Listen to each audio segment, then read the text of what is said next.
നമസ്കാരം, ഞാൻ ഡോക്ടർ നവ്യ. ഞാൻ ലൂർദസ് ഹോസ്പിറ്റലിലെ കൺസൾട്ടൻറ്റ് എൻഡോക്രൈനോളജിസ്റ്റാണ്. നമ്മൾ ഇന്ന് ഈ വീഡിയോയിൽ സംസാരിക്കുന്നത് പൊക്കക്കുറവുള്ള ഒരു കുട്ടി വന്നാൽ നമ്മൾ എന്തൊക്കെ ചെയ്യും എന്നതിനെ പറ്റിയാണ്. അപ്പോൾ നമ്മൾ ആ കുട്ടി വരുമ്പം ആദ്യം തന്നെ അതിൻ്റെ ജനനം മുതൽ അതിൻ്റെ ഗർഭാവസ്ഥ മുതലുള്ള ഹിസ്റ്ററി എടുക്കുകയാണ് ആദ്യം ചെയ്യുന്നത്.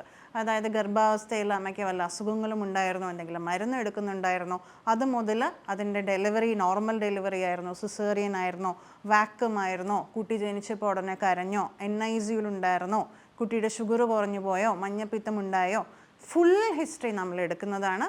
മാത്രമല്ല കുട്ടിയുടെ mile stones, developmental mile stones, ഓരോ ഏജിലും എന്തൊക്കെ സംഭവിച്ചു ഇതെല്ലാം നമ്മൾ അസസ് ചെയ്യുന്നതാണ്.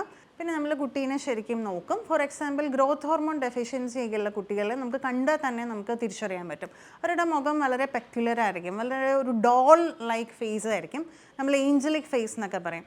അതായത് കുട്ടിയുടെ നെറ്റിത്തടം കുറച്ച് ബൾജ് ചെയ്തിരിക്കും, കുട്ടിയുടെ ആ ഒരു നേസൽ ബ്രിഡ്ജ്, അതായത് മൂക്കിൻ്റെ പാലം കുറച്ച് ഡിപ്രസ്ഡ് ആയിരിക്കും, അതിൻ്റെ ചീക്കൊക്കെ നല്ല ചാടിയായിരിക്കും ഇരിക്കുന്നത്. പിന്നെ മിഡ് ഫേസ്, അതിൻ്റെ ഡെവലപ്മെൻറ്റ് കുറച്ച് കുറവായിരിക്കും, അതായത് ഹൈപ്പോപ്ലാസ്റ്റിക് എന്ന് പറയും. അപ്പം ഇങ്ങനെയാണ് അവരുടെ മുഖമൊക്കെ ഇരിക്കുന്നത്. പിന്നെ പൊക്കം തീരെ കുറവായിരിക്കും, വയറൊക്കെ ഇച്ചിരി ചാടിയായിരിക്കും ഇരിക്കുന്നത്. അപ്പോൾ അവരൊരു ഡോൾ ലൈക്ക് ഒരു ഏഞ്ചൽ പോലത്തെ അപ്പിയറൻസ് ആയിരിക്കും. അതുപോലെ പല പല ക്രോമസോമൽ അബ്നോർമാലിറ്റീസിനും പല പല ഫേസീസ്, അതായത് മുഖവും എല്ലാം ഡിഫറെൻ്റ് ആയിരിക്കും. അപ്പോൾ അതെല്ലാം നമ്മൾ അസസ് ചെയ്യും, എന്തെങ്കിലും പെക്യുലാരിറ്റീസ് കുട്ടിയുടെ ഏതെങ്കിലും ബോഡി പാർട്സിനുണ്ടോയെന്ന്. പിന്നെ കുട്ടിയുടെ ഹൈറ്റ്, വെയ്റ്റ്, കൈയിൻ്റെ ലെങ്ത്ത്, കാലിൻ്റെ ലെങ്ത്ത്, അപ്പർ സെഗ്മെൻറ്റിൻ്റെ ലെങ്ത്ത്, ലോവർ സെഗ്മെൻറ്റിൻ്റെ ലെങ്ത്ത്, ഇതെല്ലാം നമ്മൾ കാൽക്കുലേറ്റ് ചെയ്തിട്ട് ഇതെല്ലാം പ്രപ്പോർഷനേറ്റ് ആണോ എന്നെല്ലാം നമ്മൾ പരിശോധിച്ചിട്ടാണ് നമ്മൾ ഫർദർ ടെസ്റ്റിലേക്ക് നമ്മൾ കടക്കുന്നത്. അപ്പോൾ നമ്മൾ ഓൾറെഡി കഴിഞ്ഞ വീഡിയോയിൽ ഇതിൻ്റെ പല പല കാരണങ്ങളെ പറ്റി പറഞ്ഞിരുന്നു, ഗ്രോത്ത് ഹോർമോണിൻ്റെ.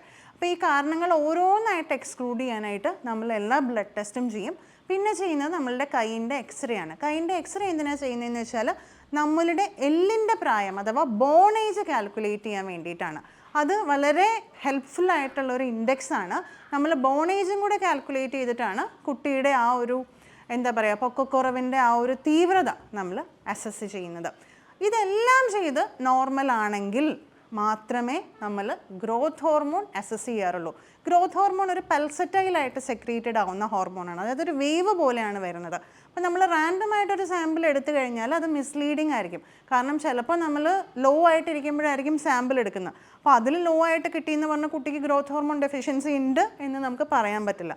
അപ്പോൾ നമ്മൾ എന്താ ചെയ്യുന്നതെന്ന് വെച്ചാൽ മരുന്നുകൾ വെച്ചും ഇഞ്ചക്ഷൻ വെച്ചിട്ടും നമ്മൾ ഗ്രോത്ത് ഹോർമോണിനെ സ്റ്റിമുലേറ്റ് ചെയ്തിട്ട് 3-4 പ്രാവശ്യം ആ സാമ്പിൾസ് എടുക്കും.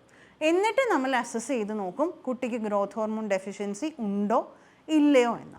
അപ്പോൾ ഇതൊക്കെയാണ് നമ്മളൊരു കുട്ടി ക്ലിനിക്കിൽ വരുമ്പോൾ നമ്മൾ ചെയ്യുന്ന കാര്യങ്ങൾ.